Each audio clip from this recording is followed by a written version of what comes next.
Semifinals Game 3 mga idol, Barangay Ginebra versus San Miguel Beermen. Tabla ang series sa 1-1, sino kaya unang makakadalawa? Well, opening quarter, parehas malamig ang umpisa ng dalawang team. Almost 2 minutes na nakalipas nung unang nakabutas mula sa mid-range jumper ni Justin Brownlee na sinagot naman ni CJ Perez. Palitan na ng basket mga idol. Nagpaparamdam na si Brownlee sa Barangay Ginebra. Halfway mark naman nung nagparamdam na din sa San Miguel Beermen sina EJ Anosike at Junmar Fajardo. Gandang sidestep layup ni Junmar mga idol, iwan sina Aguilar at Thompson. Late minutes nagkaroon ng Ginebra. Humigpit ang depensa ng kabarangay mga idol, defense to offense para kay Justin Brownlee. Butata si Anosike na nauwi sa easy layup on the transition. Scottie Thompson naman parang inagawan ng candy si Fajardo na nauwi naman sa end 1 layup ni Stephen Holt. RJ Abarientos naman pasok unang pukol sa 3, 25-20 end of first quarter. Ginebra up by 5 points. Entering second quarter mga idol, nagparamdam na si Terence Romeo sa kanyang top of the key 3-pointer, pero patuloy lang ang scoring ni Justin Brownlee. Acrobatic move mga idol, tagilid na pasok pa rin para kay JB. Kontrolado pa rin ng Gene Kings ang laban. Gandang assist ni Jody Vance sa 200 slam dunk ni Japet Aguilar. May mga nagagawa naman ang SMB pero laging may bawi ang Barangay Ginebra. Uminit si Maverick Amisi sa kanyang back-to-back 3-pointer. CJ Perez butata din, inabot kay Justin Brownlee. 2-man game mga idol, Scottie to JB. 9-point lead para sa Ginebra end of second quarter, 54-45. 16 points na si Justin Brownlee at 14 si Japet Aguilar. Samantala 5 points pa lang meron si Junmar Fajardo. Entering third quarter, gandang pasok para sa San Miguel Beermen. Back-to-back basket para kay CJ Perez. EJ Anosike pinahiya ni Brownlee. Dalawang beses binutata sa ilalim pero dumikit na dyan ang SMB mga idol. Tres mula kay Marshall Lassiter, 60-58 under 7 minutes mark hanggang sa nakuha na ng San Miguel ang kalamangan. Pero may counter ang Barangay Ginebra.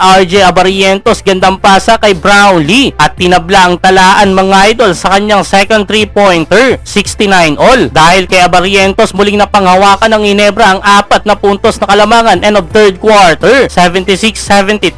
Fourth quarter mga idol, agresibo pa rin si RJ Abarientos. Binutataba naman si EJ Anosike. Muling nakalayo ang Ginebra coming off the bench. Rodko corner 3-pointer. Pero ayan na naman ang hero ng SMB nung game 2. 5 straight points para kay Terence Romeo. EJ Anosike naman tumana sa 4. Dikit na naman ang laban mga idol. Nagkakapalitan na ng basket ang dalawang team. Nawaw mali si Scottie Thompson. Pinasahan sa labas si JDV. Junmar Fajardo naman sinupalpal si Japet Aguilar. Grabing hustle ginawa ni Scottie Thompson sa dulo mga idol. At sa layup na ito ni Justin Brownlee, na-secured na nila ang panalo. 2-1 na ang serye, lamang na ang Barangay Ginebra.